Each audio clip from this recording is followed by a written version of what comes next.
Hey guys, welcome back to my channel. Today I'm going to show you how you can edit movie clips on YouTube without copyright issue.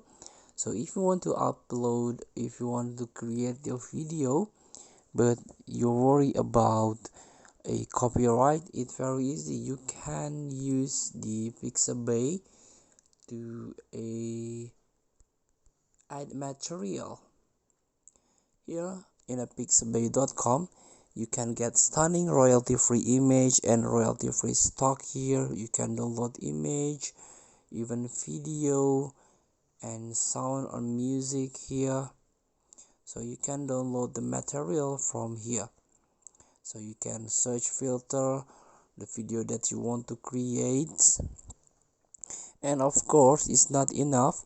If you have a movie clips that contain copyright, you can edit a little bit on video editor like CapCut. I'm using CapCut.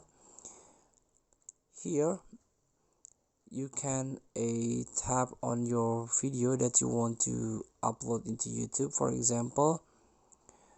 So you can add some effect on your video first, like a zoom effect. You can tap on effect, video effect, just a little bit or just a small effects. You will be copyright free. There is no issue with your copyright because you already edit the video. So feel free to try. Thank you for watching. Don't forget to comment, like and subscribe, and also click the button below. See you in the next video.